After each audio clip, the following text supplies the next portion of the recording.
You're listening to the Business and Life Conversations podcast with Angela Henderson, episode 120.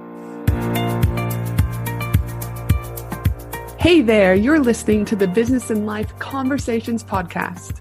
My name is Angela Henderson, and on this show, we talk about improving your business, life, or both by having amazing and rich conversations with brilliant guests who will inspire you and who will give you tips and tricks to help you grow both in life and in business. Well, hey there, and welcome back to another awesome episode of the Business and Life Conversations podcast. I'm your host, Ange, from Angela Henderson Consulting, where I'm an international award-winning business consultant and coach who has helped thousands of amazing women business owners to get all the pieces in place to have consistent 5-figure months and then on to 6- and 7-figure years without burning out in the process. Now, this might be a little bit of a silly question, but are you a business owner? Are you a business owner who sends out a weekly newsletter because you feel like you have to, or because that's what everyone is telling you to do? Or are you a business owner who doesn't send out an email because you get too overwhelmed about the thought of what to do and how to put it all together? Ultimately, you put it in the too hard basket. Any of you out there listening, shaking your head, going, hell yeah, you're speaking my language, Ange. If you answered yes to any of these, you're going to want to keep listening. Today is going to be an epic podcast episode where I'm bringing on the amazing Kirsty Fanton to talk about why email newsletters suck and how to change your approach for effective growth. And though this is the main topic of the podcast, we're going to dive deep into great conversation, answering questions like what makes email so valuable? What's wrong with newsletters today? How can you get strategic about your email marketing? Does list size really matter? If not, what metric does? And how can you measure an email success? So much more goodness to come out of this podcast with the amazing Kirsty. Her and I can talk for hours. But before we jump into this awesome episode, I just want to let you know that this episode is sponsored by my business masterclass, the ultimate 4-step framework for creating a sustainable and profitable business. In my 60-minute jam-packed masterclass, you'll learn my signature 4-step framework for creating a sustainable and profitable business without sacrificing time with your kids, without the overwhelm, or without wasting more cash. You're also going to learn the 4 big business mistakes that everyone in business makes and why they're keeping you from growing that sustainable and profitable business you're so wanting. Also, I talk about in the master class what is working for businesses now and why most of what you're being taught about growing a business is actually outdated and wrong. You can sign up for my on-demand free masterclass by heading to angelahenderson.com.au, and underneath the section where it says, here's how I help, you can simply access the masterclass there and you'll be ready to rock and roll. Again, you can access this on-demand masterclass by heading to angelahenderson.com.au. Click on the button that says sign up now for the masterclass. Now let's get into today's amazing episode with the awesome Kirsty Fanton. Welcome to the show, Kirsty. Thanks for having me, Ange. Super excited to have you here today. I was thinking back to when you and I had the first introductions, and I was like, oh my goodness, it's been a little bit over 18 months since when I actually reached out to Amy Porterfield's copywriter, Ryan, and I was like, listen, are you writing copy or what's happening with this email newsletter marketing stuff? And he's like, no, sorry, I'm not taking anyone else on board. I was like, well, you're going to have to give me some ideas because I need some people in my life that can do what you do for Amy. And he's like, oh my goodness, there's this lady in Australia named Kirsty. You're going to need to connect with her. And the rest is really history, my friend. And it's been, really awesome. Like, you've helped with sales page copy. You've helped with email newsletters and marketing. And not to mention, you're just an overall great human being. So I'm really excited to have you on board and take up today to talk about why email newsletters suck and how to change your approach for effective growth.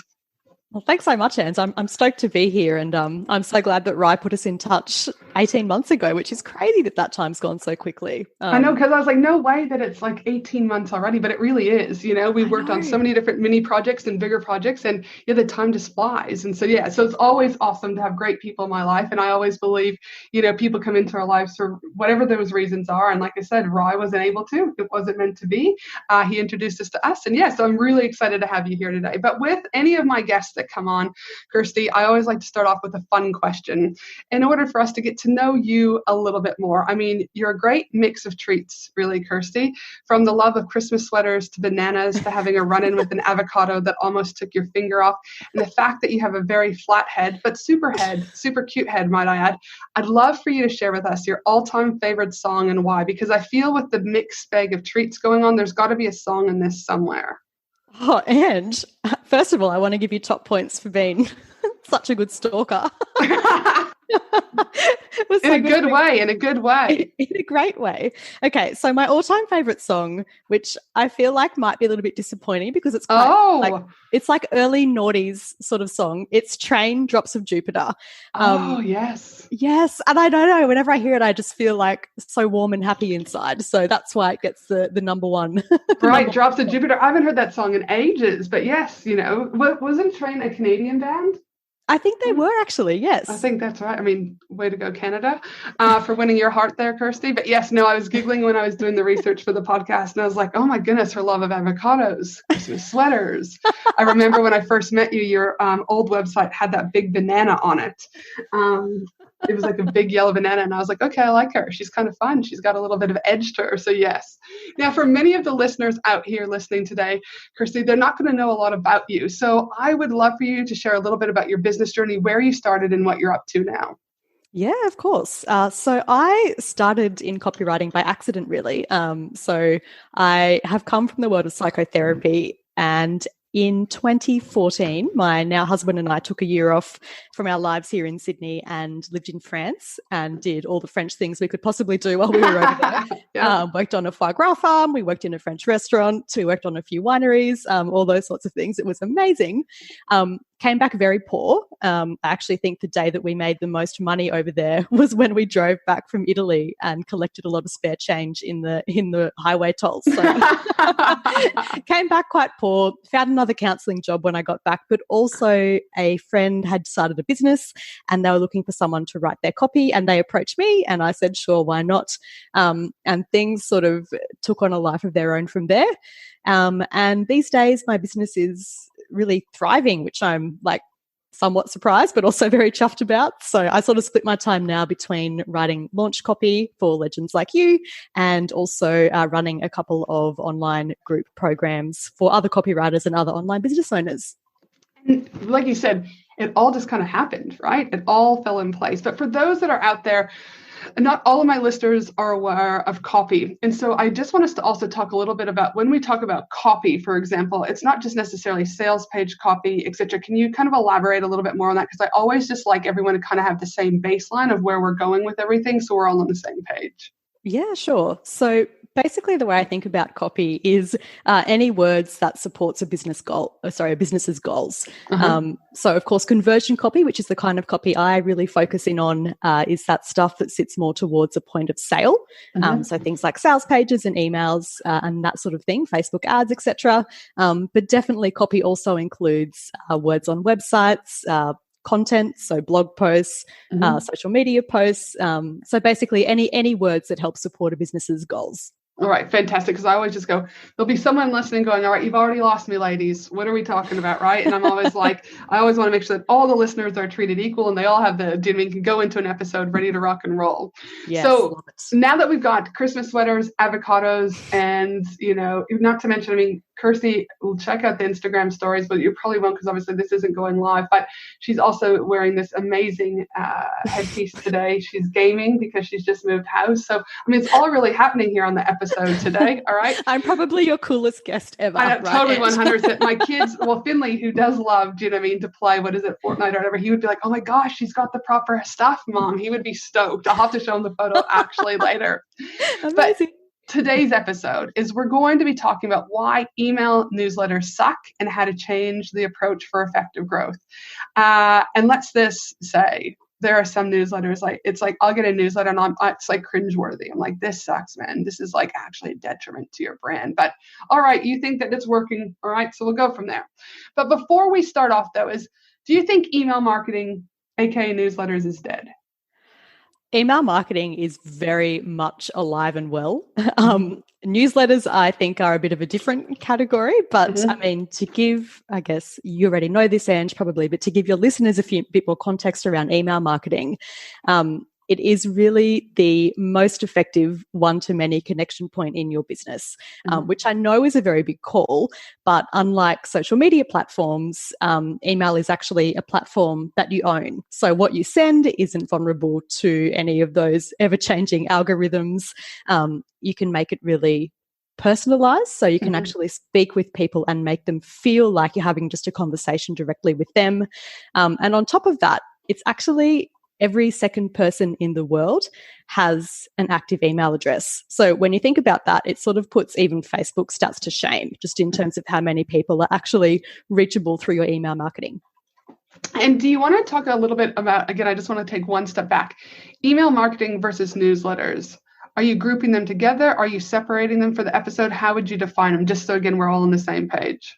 Yeah, good question. So I think when I talk about newsletters not being a good idea, what I mean are those newsletters that pretty much treat emails like some sort of bulletin board. So where you are sharing announcements about internal policies, or where you are essentially just checking a box and sending an email every week, even though that email doesn't actually help you hit the goal that's happening in your business right now. So for that purpose, I guess I'm sort of talking about them separately. But totally, if you have a really solid email strategy, and part of that strategy is sending out a weekly or monthly email newsletter, and I'm using those little quotation marks when I say that, then that is email marketing. So the missing piece for a lot of newsletters is that strategy driving the content and the call to action isn't there. So I hope that sort of helps set this a bit. Totally. And in your opinion, what makes newsletters valuable when done right? Good question. So definitely starting with the end goal in mind. So I actually think good email marketing is something that takes into account the big picture plan for your business. So you know what's coming up, next week, next month, next quarter, and 6 months down the road. So you can actually plan your content to support those things. So for example, even though most of the copy I write, actually all the copy I write these days is launch copy, and that has, can have quite a defined period in terms of an open cart period and a defined pre-launch period. I actually think the best launches happen when you're able to get strategic with the content you're sending out via email, 3 months in advance, for example. So I think that is really where a solid email strategy can help create a really effective email newsletter. And again, I'm using quotes because people tend to think of newsletters as just the regular emails, like the ones that go out once a week or once a fortnight. So I guess that's sort of what I'm talking about there. And I know when I work with my consulting clients, one of the things I talk about is it's not just about understanding the email marketing strategy, but how is this the bigger picture? And so I talk about promotional rhythms, for example, as I'll say, okay, what's your promotional rhythm going to be for the next quarter? And they're kind of like, well, what do you mean, Ange, by promotional rhythm? And I'm like, well, what are you promoting during the next 12 weeks? And how are we then going to be positioning that either through a launch or through email marketing or through Facebook ads or whatever? Like there has to be an end goal, like you said, why we're doing what we're doing. And again, a lot of them, when they first start working with me, they're like, oh yeah, no, I just kind of like very last minute come up with an idea and think, oh, my audience might like this. And then I can say I've done the newsletter for the week. Like I'm good. And I'm like, but okay, like how is that newsletter helping your audience? How is that newsletter moving your audience one step closer to a conversion with you or a connection with you or a conversation with you? And they're like, oh yeah, no, I didn't really think about that. I just wanted to get the newsletter out. But I was like, in some ways you'd be better off not even doing a newsletter because you could potentially like, I don't know about you, Kirsty, but all of the newsletters, I'm like, that's exactly what people are doing. And then I'm like, unsubscribe because I'm like, this isn't making my life any better. Do you agree with that? Or what are your thoughts around that?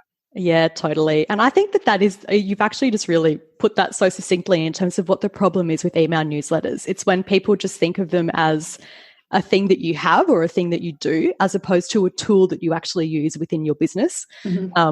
And definitely, like if you subscribe to someone's list and things feel quite haphazard and you never really know what the purpose is, and the emails that you're getting from them aren't, helping you feel some sort of connection with the business. They aren't perhaps getting you excited for the next offer. They aren't reducing friction around the next offer. Then I think that those are the kinds of lists that, typically you don't engage with as much as you do with a business that has a really solid email strategy. Mm-hmm. And you've seen a lot of shit newsletters. I've seen a lot of shit newsletters, but I'd love for you, can you explain what is wrong with newsletters these days collectively and how businesses are just getting it so wrong? Like, I know we've talked a little bit about it, lack of strategy, throwing spaghetti at a wall, but is there anything else that when you just look at this, you're just like, oh my goodness, where have you learned this strategy, or why are you doing this? Or, I guess one of the things I'm getting at is when I see a newsletter that literally has 50 call to actions, or we call them CTAs, right? Like, click here to listen to my podcast, click here to join my Facebook group, click here to buy this, click here to go to someone's affiliate program, click here. I'm like, oh my God, like, what do you want me to do? Right? Like, yes. Well, I'm so confused by this. I'm so overwhelmed. And then I end up not doing nothing, or I unsubscribe. So that's an example where I see newsletters are doing it wrong. But what other examples have you seen where you're like, this sucks, we need to up your game here? Yep. So great example. And by the way, that's a really nice example of something called choice overload, which is when we're presented with too many options, our most common response is to actually do nothing. So a good general rule to follow is one call to action per email. So each email has one call to action, has one clear purpose.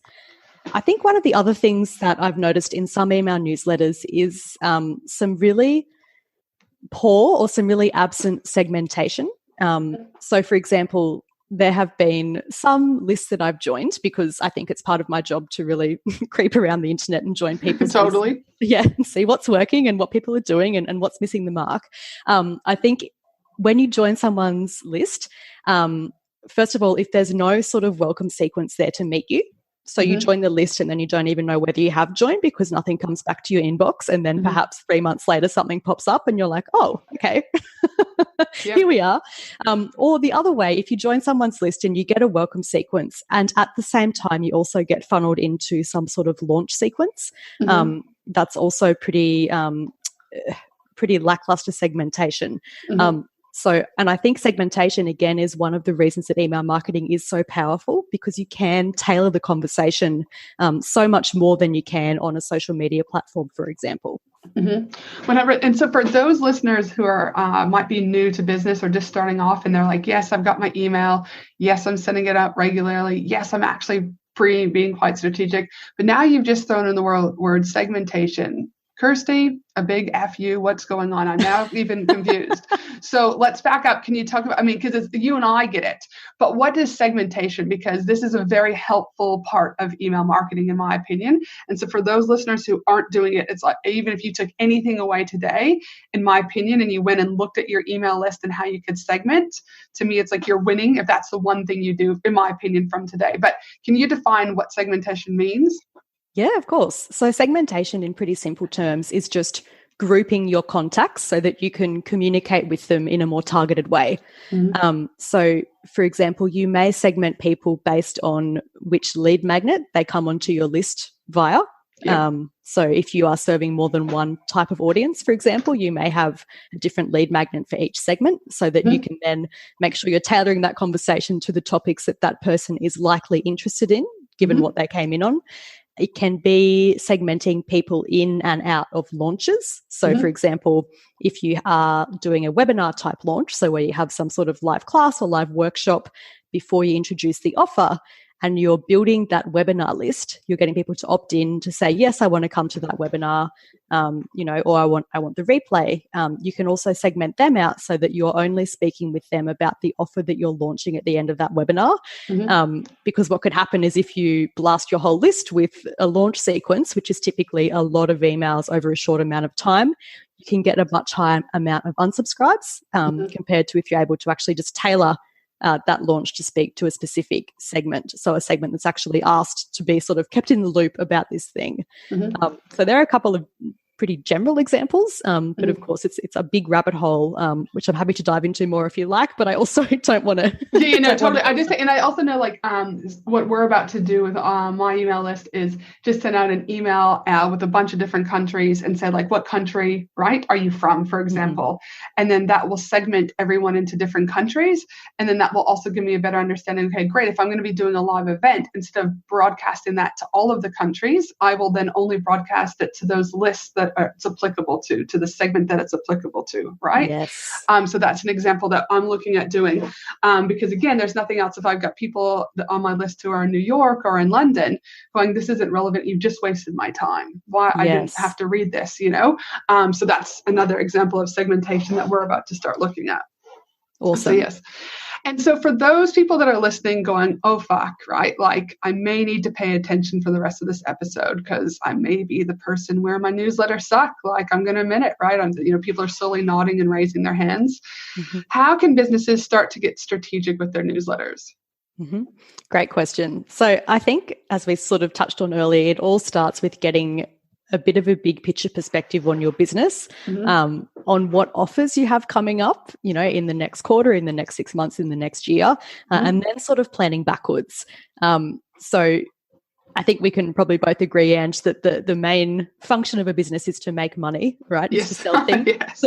Yes. So if you're thinking about that, I think the two key tasks that your regular emails can do, even outside of a launch period or a certain offer period, get people excited about whatever offer is coming their way. So that can be sharing tips, busting myths, any sort of information like that sort of gets them leaning into the topic and knowing and liking and trusting you, as in the business, a little bit more, and also reducing friction. So there are all these tasks that you can actually do in your regular email so that by the time an offer is presented to your prospect, they are very ready to actually say yes to that and to get inside or to buy the thing.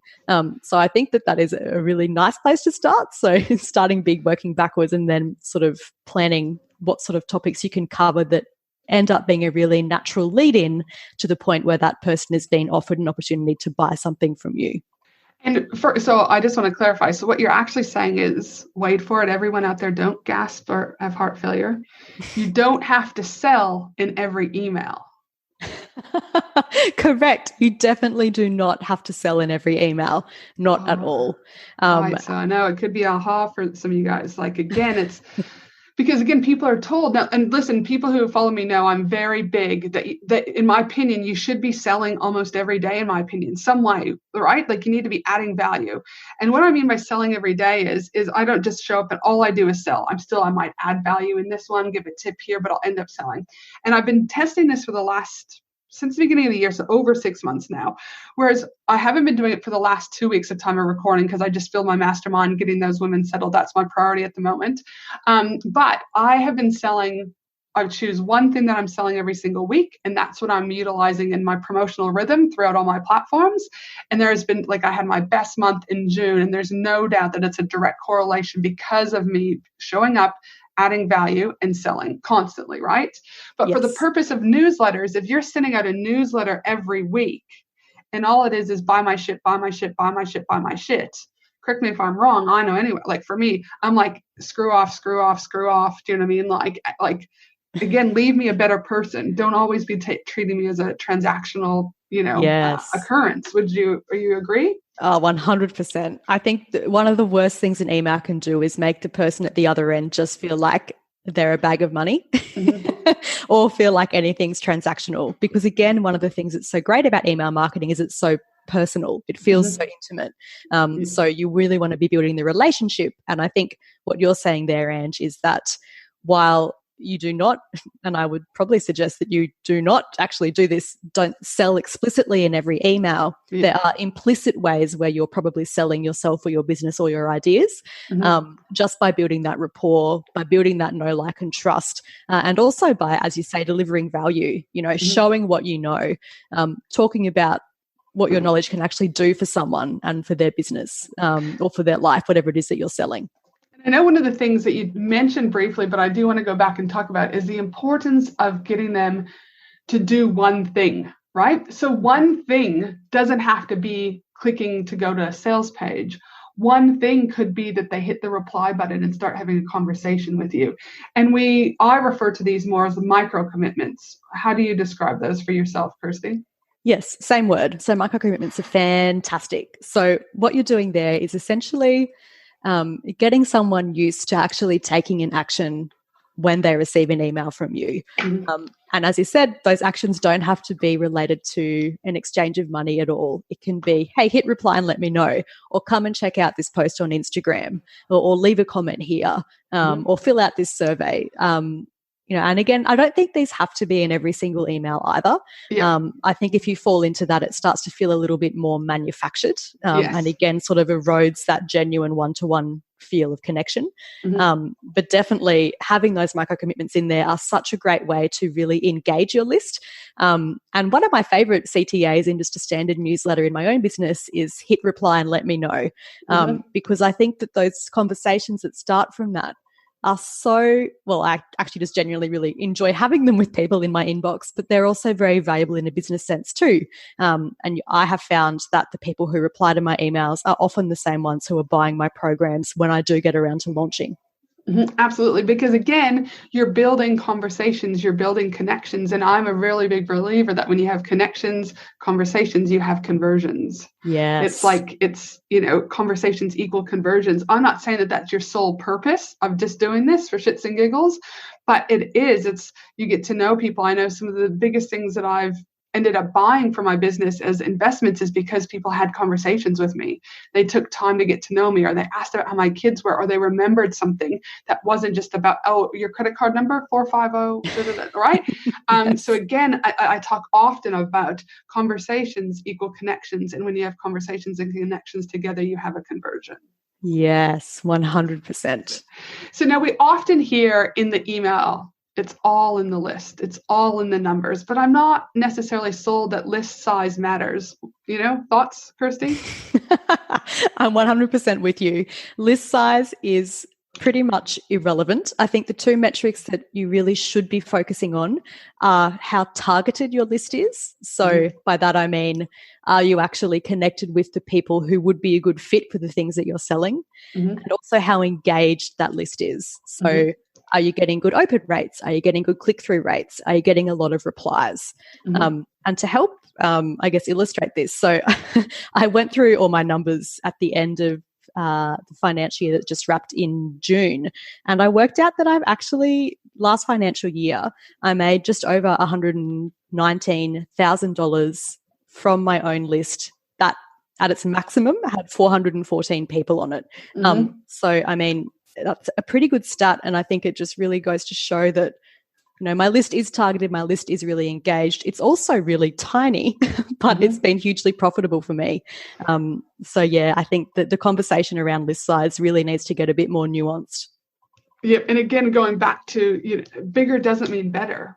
There's, I don't know if it's a paper or a book where they talk about your 1,000 true fans, right? It's better that you have 1,000 true fans than 1 million followers who don't know you, care about you, or engage with you, right? Exactly. And they also talk about if you were to think about you, unfortunately, were to pass away, would these, true fans show up to your funeral? Maybe, maybe not, depending on where they are in the world. But would they send their condolences? Would they send flowers? Probably, you know what I mean? Because they have built that connection.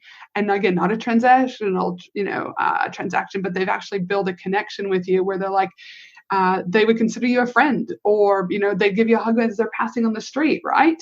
Yes. So again, to me, it's not all about how big that list is. No, not at all. Now, I'd love for you to give an example, because people always say, Ange, I really love that podcast episode, but I would have loved a little bit more of an example. Can you quickly share an example of a newsletter done well for a service-based business? Just what's something you've seen recently, or even something that you've done yourself where you're yep, that was awesome. So, I mean, it's going to test me to think of a specific one. I'm trying to think I mean, the person you mentioned right at the start of this, Amy Porterfield, her email game is excellent. So if anyone listening isn't on her list and you join it, I think that will be a good experience in terms of what a good newsletter feels like to receive. I mean, I don't want to toot my own horn, but I do get really good engagement on my emails as well. And I know that I get such a high number of replies, really high open rates all the time. And I think some of the emails that get the most engagement that I send out that fit more into the newsletter category, so that aren't explicitly selling something, are just ones that are really anchored in the current moment. So obviously with this year, with COVID and everything else that's been happening, I think it has actually been incredibly valuable to actually call out the elephant in the room and lean into anything that anchors that email in the here and now, because again, that really helps that feeling of connection, that feeling that I'm a genuine human at the other end of it. 100%. Yeah. I know that was one of the newsletters I sent out over the last couple of weeks at time of recording was Maslow's hierarchy of needs, which is just, a triangular image. And then they've got, all the different types of needs we have as human beings, basically. And my newsletter that went out was just in regards to a lot of clients that I've been working with, especially who are in Australia right now and gone back to lockdown level 4 in Melbourne and the state of Victoria collectively, are like, Ange, I lost my motivation. Like, it's literally gone. I don't know what's going on. Like, and they're like, hold on a minute. Let's have a look at this. You haven't lost your motivation. It's still there. You haven't lost your you haven't lost your creativity. You haven't lost your spark. The motivation has decreased. Yes, because you're having to worry about the psychological safety in your primary needs right now. That's what's priority. So just by Maslow's hierarchy, you can't be creative and motivated in all this when you're just wondering, like, is my daughter going to be okay with homeschooling again? What's going to happen that I've got to get orders out, So that was one of my most responsive as in hit reply, get back to me, because people are like, oh my gosh, thank you so much. This totally makes sense. I've been beating myself up because of this. There was no buy anything. There was nothing else. I said, hit reply if you need to have a chat or something like that. And people did, but there was no selling. There was no nothing, because I genuinely care about these people that are experiencing isolation, loneliness, etc. in the world of business right now, because they can't leave their home for more than an hour a day. Yes. So that's an example that I use. And I also know with my e-com business with Finley and me, is e-com businesses get into the state of every week they're selling the new product releases, they're selling new this, they're selling that. Now, I'm not saying that as an e-com, you don't need to sell. But what I found is when I surveyed my audience with Finley and me, we found that moms not only wanted to buy products for their babies, but they also were suffering loneliness. They were going through depression and anxiety. The list went on and on. And so what happened was I still had a spot in my newsletter where I would put like product of the week or new release or whatever. But that came after I did an introduction into like, hey, the top 10 things that you might want to look for self-care, or the top 10 signs, you might need to check with your GP about mental health. Again, I'm literally a trained mental health clinician, so I was able to speak on those topics. And the amount of response and engagement I had, people were like floored. Thank you so much. You've hit the brief. And then when it went time for them to buy the educational toys for their kids or the wooden whatever collections we had, they would, because I wasn't just selling to them, right? So I do encourage my e-com businesses to still sell their product, but if they can weave in the story and understand what their buyers are going through and create content around that, I saw, not tooting my horn, but I saw a lot of great success and conversions with that off that. Yes, that's amazing. And also, I think this all comes back to something you always talk about, Ange, that human-to-human marketing. Yes. The fact that at the end of the day, even if you're a business and even if you're a business of many people, you're still a human and you're trying to connect with other humans. So the more that you can lean into that and, be someone who gives a shit, basically, I think it's what we're talking about. It's actually, I don't want to make it sound cold, but it is also good business strategy. 100%. And my thing is for all those that are out there, like, even if you just went back and looked at your email list and was like, actually, I don't have segmentation, I could start there. To go back and also look at your list and just like, when was the last time I truly had a conversation with my audience? Yes. And most of you guys, in my opinion, would probably be like, damn, that probably isn't happening, right? So and just send a conversational email. Test it. It's going to feel weird. I know when I first started doing this years ago with Finley and me, and I was like, hold on, it's like, because it's counterintuitive. You're being told by gurus, Facebook ads, and everyone else that you must sell, do this, do that, bigger email list, whatever.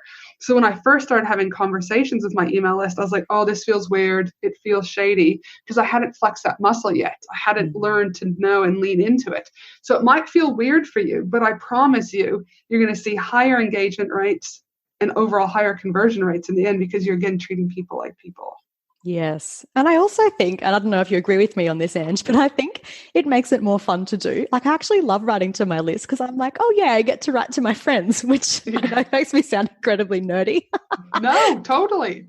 But it sort of, it frees me up to do things, I think, rather than having to approach every email as like, oh, okay, this is a transaction and I've got to sell something or I've got to achieve this certain task, it's like, yep, I'm going to do one of those things, but I'm also just going to show up as myself really authentically, and I'm just going to focus on building those connections. And I know we talk about consistency. I'd love to hear your thoughts about consistency, because I personally know that my audience has basically been trained that an email goes out every Thursday. And I've had people where they're like, where's the email? It's Friday. I haven't got one. Is everything okay? Are the kids okay? Like, what's going on? Like, they literally will say that. And so consistency for me collectively across the board is one of the things that I do. And I will directly say has been a big part of my business being where it is, right? How much do you think consistency has as a positive or negative impact when done correctly on, like how important is it?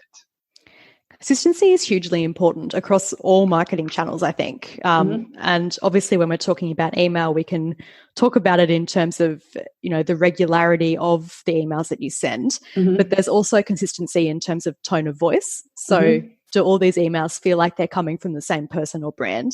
Consistency in the things that you're showing up and sharing or talking about, I think, is also really important. And this probably links back in nicely to what we're talking about right back at the start in terms of just sort of haphazardly showing up to your email marketing and be like, oh, I'll just write about this week, and next week, who knows, it'll be whatever comes to my mind. So that consistency can also just come through really good forward strategic planning.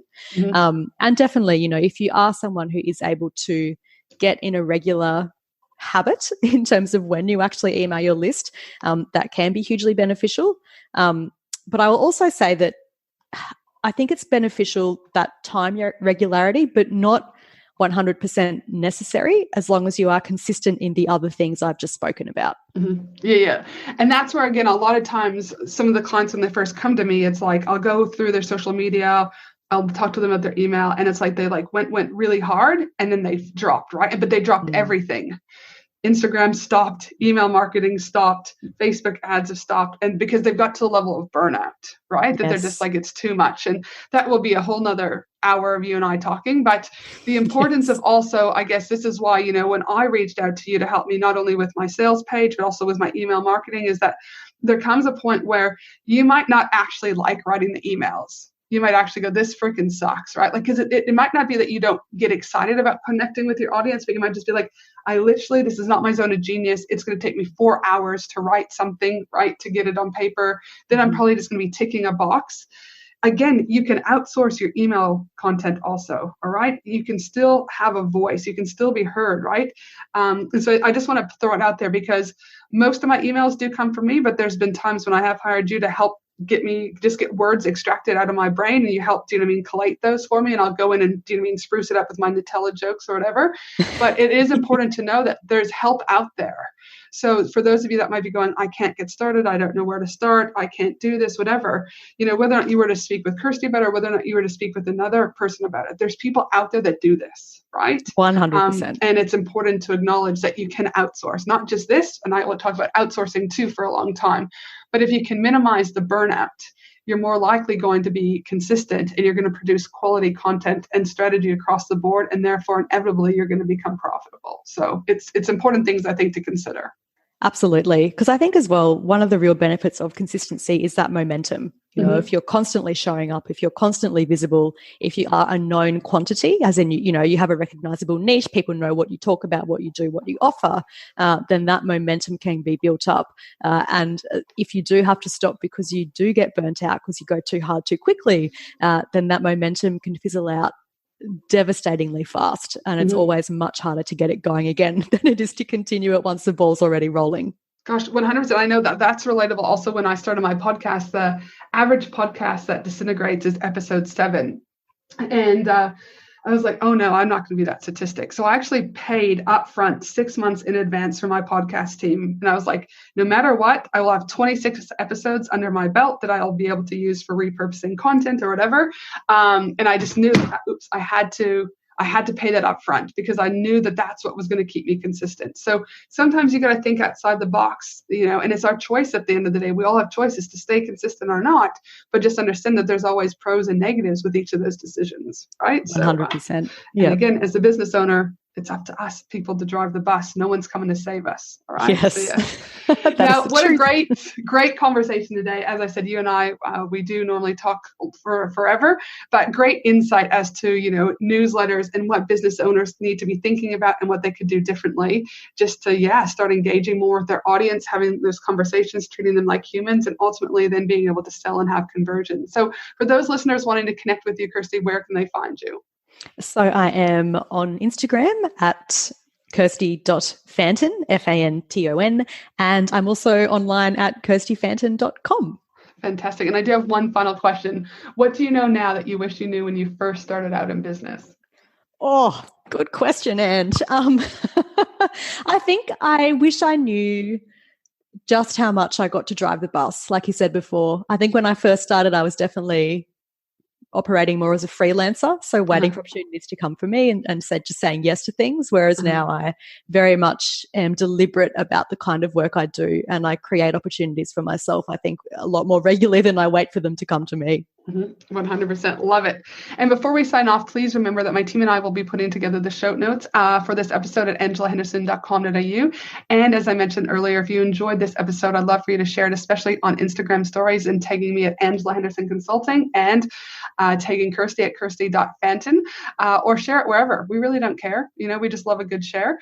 I'd also love if you do take a moment to subscribe to the podcast so that you can stay up to date with any future episodes. And for the rest of you, I hope you have a fabulous day no matter where you are in the world, and I look forward to you joining me again next week for another amazing episode of the Business and Life Conversations podcast. Thanks again, Kirsty. Thanks so much, Ange.